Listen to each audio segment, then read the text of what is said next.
Accounting equation. Family.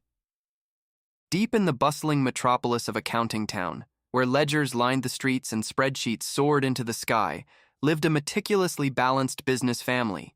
Assets, liabilities, and owner's equity. Assets, a dashing, well-to-do fellow, was always adorned in the finest silks, representing everything the business owned.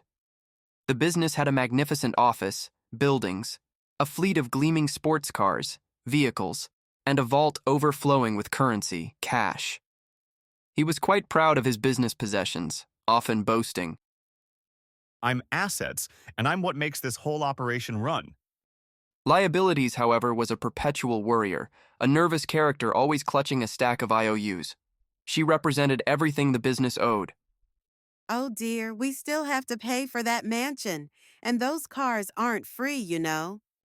She had a looming mortgage, notes payable, and a long list of creditors waiting for their due, accounts payable. Assets, you can't have all that without owing someone for it.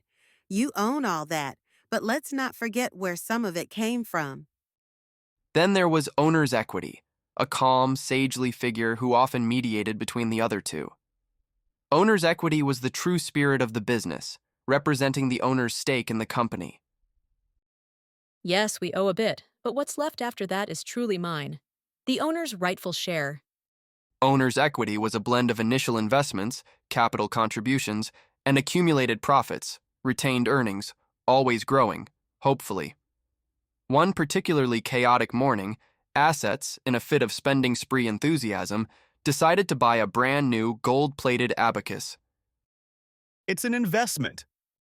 Liabilities, upon hearing the news, nearly fainted. An abacus. We haven't even paid off the last one.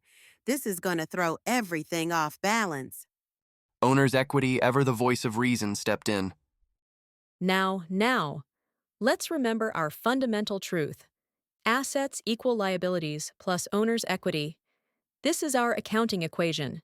If assets goes up because we bought this fancy abacus, then one of two things must happen.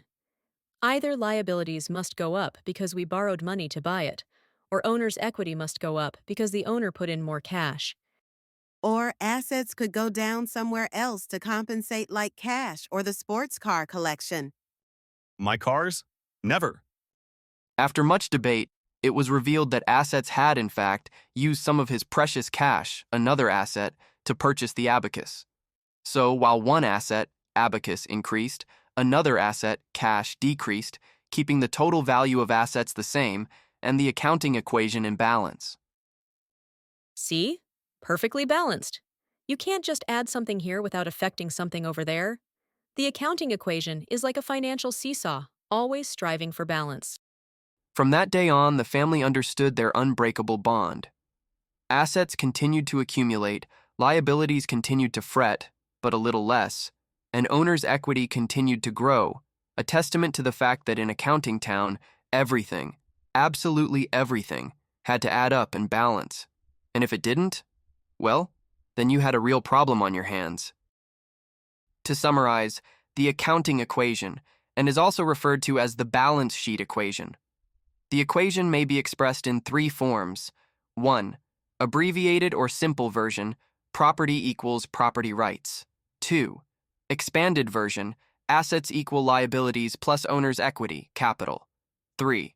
Fully expanded version, assets equal liabilities plus beginning owner's equity, capital, plus additional owner investments plus revenues minus expenses minus draws. How transactions affect the accounting equation.